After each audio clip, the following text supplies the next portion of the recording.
صلاح الدین ایوبی یروشلم میں داخل ہوا، فتح کے بعد اس کا طرز عمل افسانی بن گیا۔ صلاح الدین ایوبی یروشلم میں داخل ہوا، فتح کے بعد اس کا طرز عمل افسانی بن گیا۔ 12ویں صدی کے وسط میں جب دنیا سلطنتوں کے تصادم اور صلیبی جنگوں کے غصے سے نبر آزما تھی، ایک لیڈر ابھرا جو فتح کے سائے سے نہیں بلکہ انصاف کی روشنی سے نکلا۔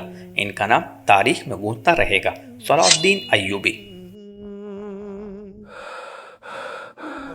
ہنگامہ خیز 12ویں صدی میں جب صلیبی جنگوں کی گرمی میں مشرق اور مغرب آپس میں ٹکرائے، ایک واحد شخصیت ابھر کر سامنے آئی جس کا نام تاریخ میں گونجتا رہے گا، صلاح الدین ایوبی، جسے مغرب میں صلاح الدین کے نام سے جانا جاتا ہے۔ ایک جنگجو سے زیادہ تھا، وہ اتحاد، ایمان اور شرافت کی علامت تھے جس کی تعریف دوست اور دشمن یکساں کرتے تھے۔ ان کی زندگی اس بات کی گواہی تھی کہ کردار کس طرح سلطنتوں کی تشکیل اور تہذیبوں کو متاثر کر سکتا ہے۔ صلاح الدین ایوبی 1137 عیسوی میں جدید عراق کے شہر تقریت میں پیدا ہوئے۔ اس کا تعلق ایک کرد خاندان سے تھا جس نے زنگت خاندان کے تحت خدمات انجام دی۔ فوجی ماحول میں پیدا ہونے کے باوجود نوجوان صلاح الدین ایوبی مذہبی علوم، قانون اور ادب کی طرف زیادہ مائل تھا۔ کوئی بھی یہ اندازہ نہیں لگا سکتا تھا کہ ایک خاموش بچہ ایک دن مسلم دنیا کی تاریخ کے ایک متعین دور میں رہنمائی کرے گا۔ ان کی ابتدائی تعلیم دمشق میں ہوئی، جو اس وقت کے عالم اسلام کا ثقافتی اور فکری مرکز تھا۔ وہاں انہیں اسلامی اسکالرشپ اور مسلمانوں کے درمیان اتحاد کے سیاسی فلسفے سے روشناس کرایا گیا۔ اس نے اپنے چچا شرخو کے ماتحت خدمات انجام دی۔ نور الدین زنگی کے ماتحت ایک جنرل، ایک طاقتور رہنما جو صلیبیوں کو لیونس سے نکالنے کے لیے پرعزم تھا۔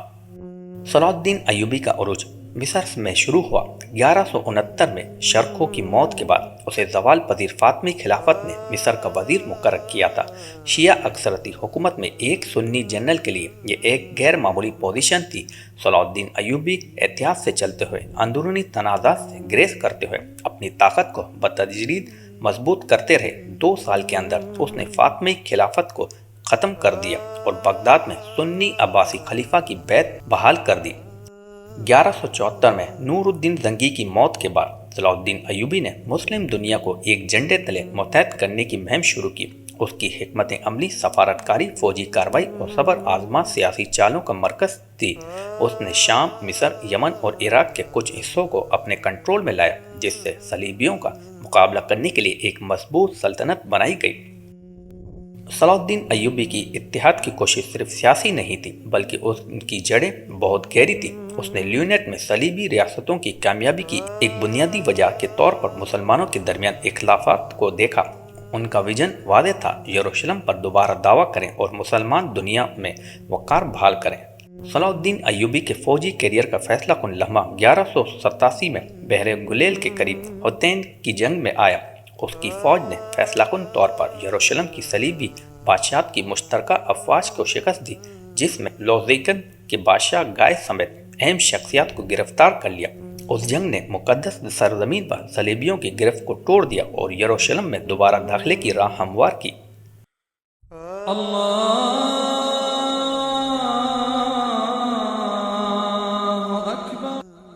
2 اکتوبر 1187 کو تقریباً 88 سال بعد صلیبی حکمرانی کے بعد صلاح الدین ایوبی یروشلم میں داخل ہوا۔ فتح کے بعد اس کا طرز عمل افسانی بن گیا۔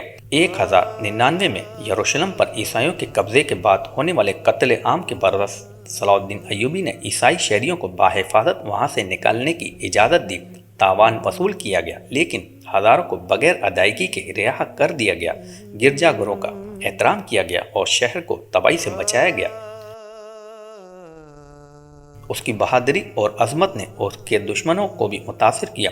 اسلامی اور عیسائی دونوں جہانوں نے مورخین نے اس کے عظیم کردار کے بارے میں لکھا ہے۔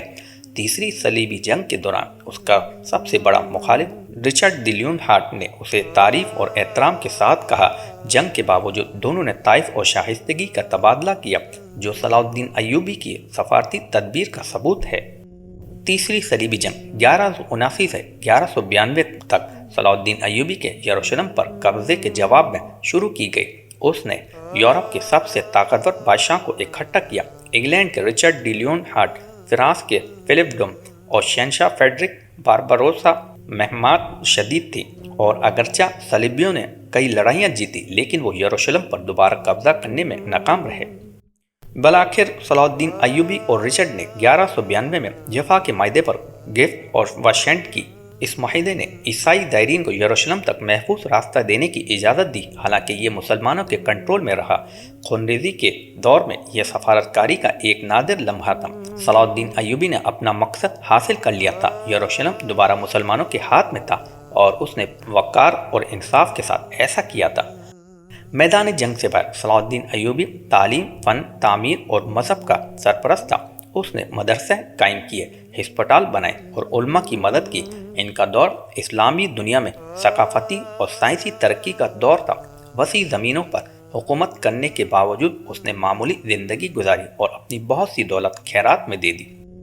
صلاح الدین ایوبی کا انتقال 4 مارچ 1193 کو دمشق میں ہوا۔ اپنی موت کے وقت اس کے پاس بہت کم ذاتی دولت تھی۔ اس کا زیادہ تر حصہ غریبوں اور عوامی کاموں کے لیے دے دیا تھا۔ انہوں نے اپنے پیچھے خزانے نہیں بلکہ عزت، انصاف اور اتحاد کی میراث چھوڑی۔ دمشق میں ان کا مقبرہ آج تک تعظیم کا مقام بنا ہوا ہے۔